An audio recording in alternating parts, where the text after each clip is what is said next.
नमस्कार. फायनली आपण पाहतोय काही दिवसांपूर्वीच्या भागामध्ये आपल्याला असं पाहायला मिळालं होतं की मीरा निरुपाशी भांडत असते आणि निरुपा ही मीराला म्हणत असते, एक गोष्ट लक्षात ठेव, तू त्या सत्याला त्याच्या पायावर उभं करण्याचा जो काही प्रयत्न करत आहेस ना, तो तुझा प्रयत्न मी हाणून पाडणार आहे. कारण तुझ्या त्या नवऱ्याला कोणत्याच प्रकारचं सुख मी मिळू देणार नाहीये. त्यावर मीराने चांगलंच धांगडधिंगा घातलेला असतो आणि त्यावर निरुपा नको नको ते बडबडत असते. सत्या या ॲक्सिडेंटमधून बरा झालाच नाही पाहिजे, त्याचे हाल हाल झाले पाहिजेत. हे सगळं बाहेर उभं राहून सुधाकर जेव्हा ऐकतात तेव्हा त्यांचा तोल सुटतो आणि त्यांनी जाऊन निरुपाला झाप झाप झापलेलं असतं. चांगलीच निरुपाची लायकी काढलेली असते. आता आपला नवरा आपली लायकी या बाहेरच्या मुलीसमोर काढतोय हे निरुपाला सहन झालेलं नसतं आणि लगेचच निरुपा बोलू लागते, गप्प बसा, मी आत्तापर्यंत तोंड उघडलं नाहीये, नाहीतर उघडलं तर खूप भारी पडेल तुम्हाला. त्यावर लगेचच आता सुधाकर म्हणत असतात, निरुपा तू सत्यजित बाबत एवढा विषाचा डोंगर भरून ठेवलाय स्वतःच्या मनात, त्यावर सत्याच्या बाबतीत मी काय आहे हे मला तुम्ही सांगू नका, तो तुमचा अनावरच मुलगा आहे, असं जेव्हा मीराच्या समोर निरुपाने सुधाकरला म्हटलेलं असतं त्याच वेळेला मीरा एकदम शॉक झालेली असते. मीरा लगेचच आता सुधाकर यांच्या चेहऱ्याकडे पाहते. त्यावेळेला सुधाकर मीराशी डोळे मिळवत नसतात. अशातच आता निरुपा तिथून निघून जाते. निरुपा गेल्यानंतर सुधाकरही तिथून जात असताना मीरा सुधाकर यांची वाट अडवते आणि म्हणत असते, बाबा थांबा, आज जे काही माझ्या कानावर आलं आहे त्याबाबत मला जाणून घेणं खूप गरजेचं आहे. बाईसाहेब आता नेमकं काय बोलल्या, त्याचा अर्थ काय तुम्ही सांगाल का मला? त्यावर सुधाकर म्हणत असतात, प्लीज मीरा, या सगळ्या प्रकरणाच्या मुळाशी नको जाऊस. त्यावर मात्र मीरा म्हणत असते, नाही बाबा, मी तुम्हाला कोणत्याच प्रकारचा दोष देणार नाहीये, पण मला हे जाणं गरजेचं आहे की हे सगळं नेमकं काय आहे. आता जर मला थोडंफार कळलंच आहे तर तुम्हाला असं वाटत नाही का की मला सगळंच कळणं गरजेचं आहे?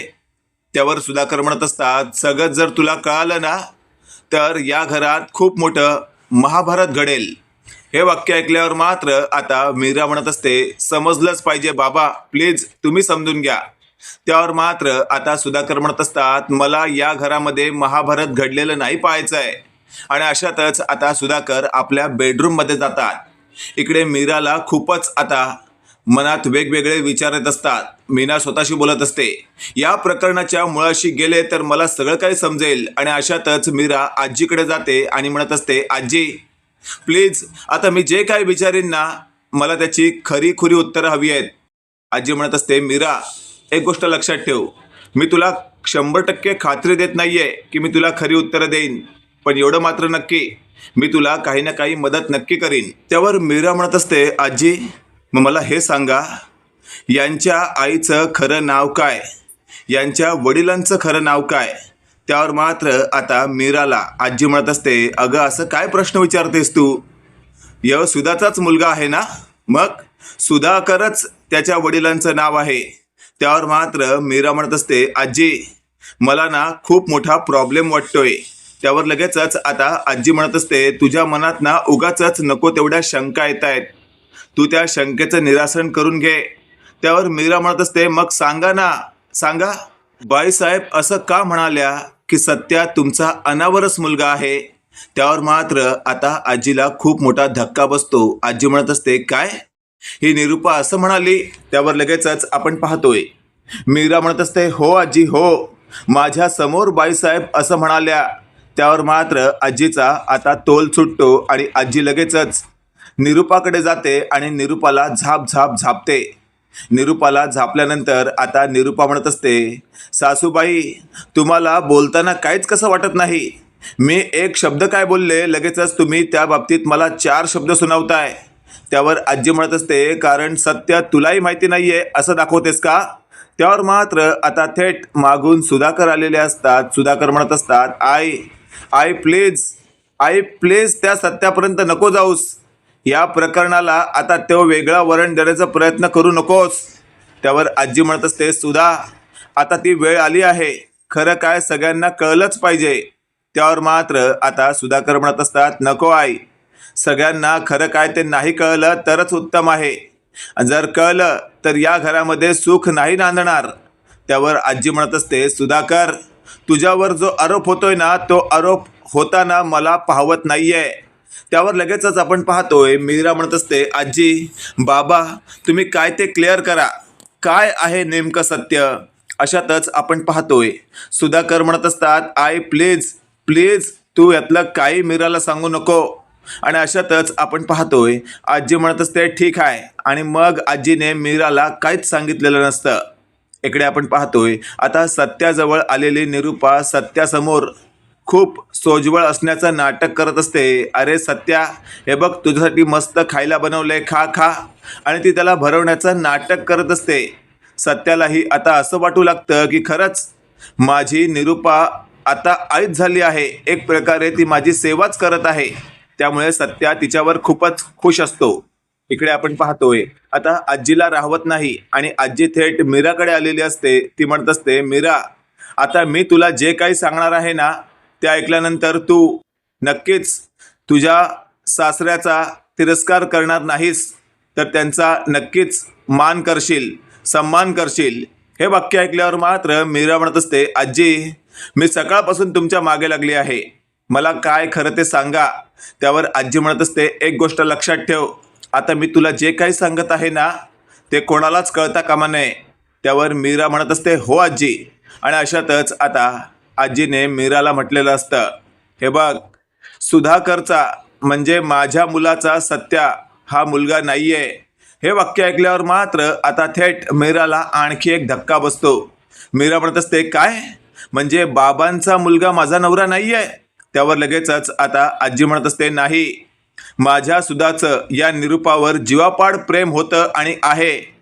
त्याच कारणासाठी माझ्या सुधाकरने आत्तापर्यंत या निरूपाच्या अनावरस मुलाला घरात ठेवलं आहे. या निरूपाने अनावरस शब्द वापरला म्हणून मी तुझ्यासमोर वापरते, पण सत्या खरंच मनापासून चांगला आहे. या निरूपाला माहितीच नाहीये की हा तिचा मुलगा आहे आणि या मुलाला खरंच माझ्या सुधाने जीवनदान दिलंय.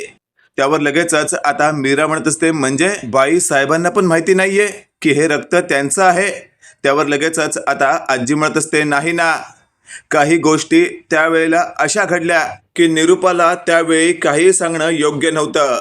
आणि अशातच आपण पाहतोय मीरा म्हणत असते, आजी, म्हणजे खरं तर या घरातील मोठा मुलगा सत्यजितच आहेत. त्यावर लगेचच आता आजी म्हणत असते, हो, तुझ्या सासऱ्याने म्हणजे माझ्या सुधाने त्याला जीवनदान दिलं आणि हे निरूपाला अजूनही माहिती नाहीये. पण तुझ्या या सासूला म्हणजेच या निरूपाला असं वाटतंय की हा जो सत्य आहे तो माझ्या मुलाचा अनावरस मुलगा आहे. त्यावर मात्र मीरा म्हणत असते, आजी, पण हे सत्य आता सगळ्यांसमोर यायला हवं. त्यावर लगेचच आपण पाहतोय आता आजी म्हणत असते, नाही ना, हे सत्य सगळ्यांसमोर येऊ नये म्हणून माझ्या मुलाने मला शपथ दिली होती. पण शेवटी आज नाईलाजास्तव मला तुला सगळं सांगावं लागलं, कारण माझ्या मुलावर तुझ्यासमोर जे काही आरोप झाले ते मला सहन झाले नाही. त्यावर लगेचच आपण पाहतोय मागून आलेले सुधाकर म्हणत असतात, म्हणजे आज तू सगळं काही मीराला सांगून टाकलंस की काय.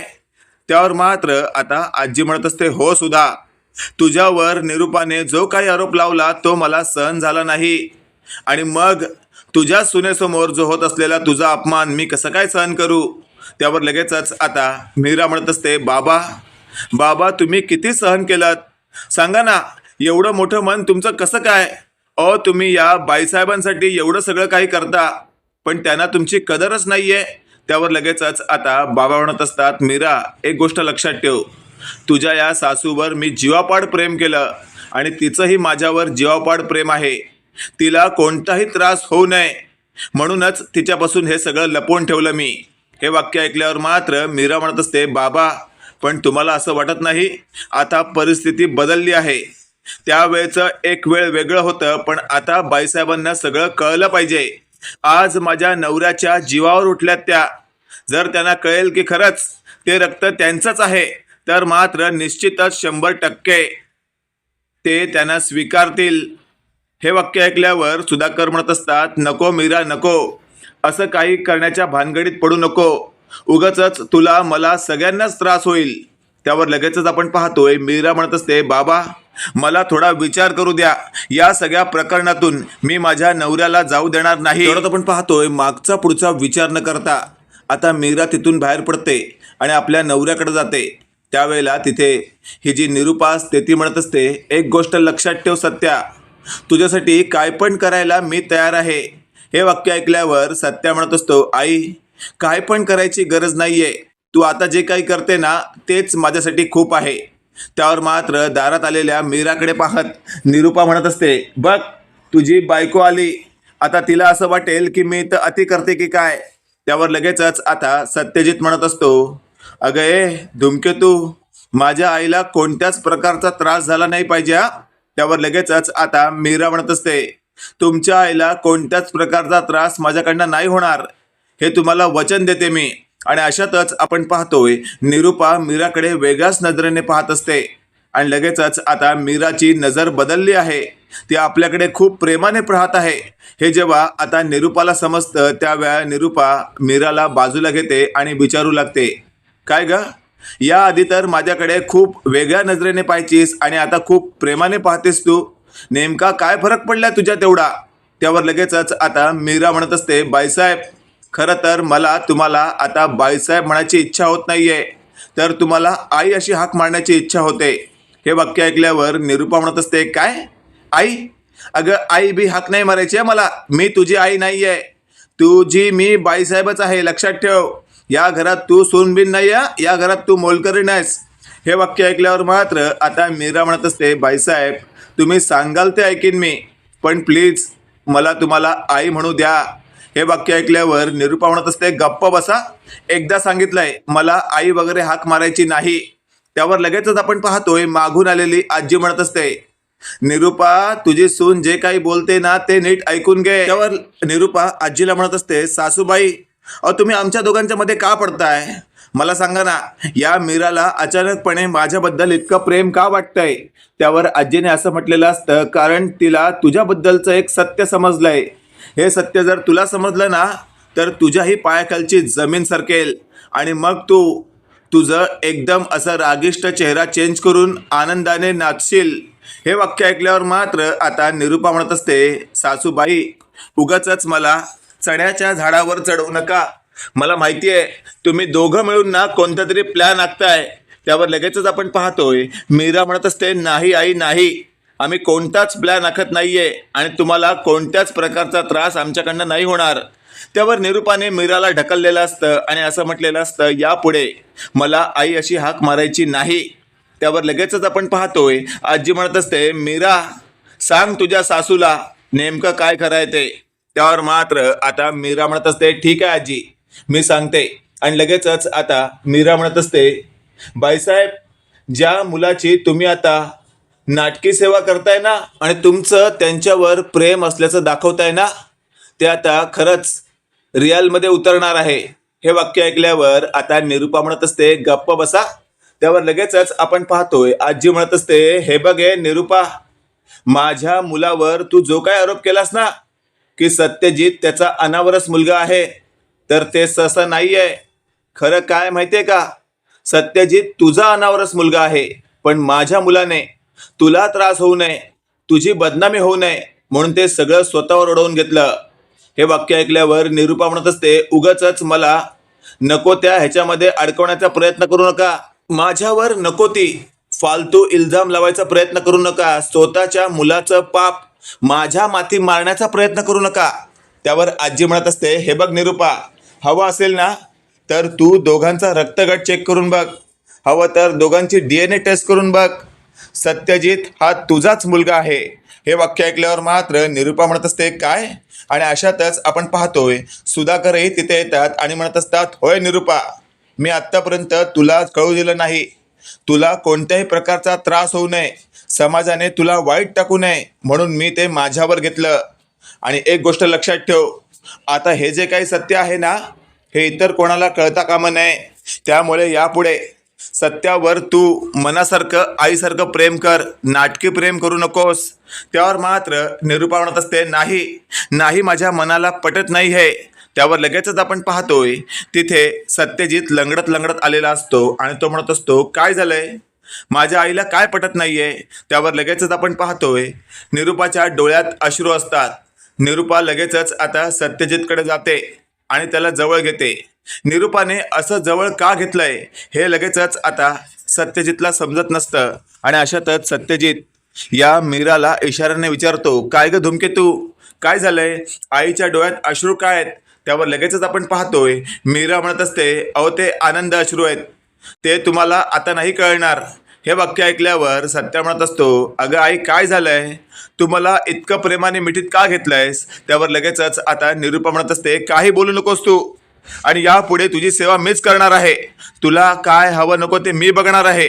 आणि अशातच आपण पाहतोय निरुपाने आधीच चपाती आणि बटाट्याची भाजी सत्यासाठी आणलेली असते. ती आता लगेचच तिने बाजूला करत असं म्हटलेलं असतं, यापुढे बटाट्याची भाजी खायची नाही, नाहीतर जखम चिघळेल. हे वाक्य ऐकल्यावर आता मीराला खूपच बरं वाटतं.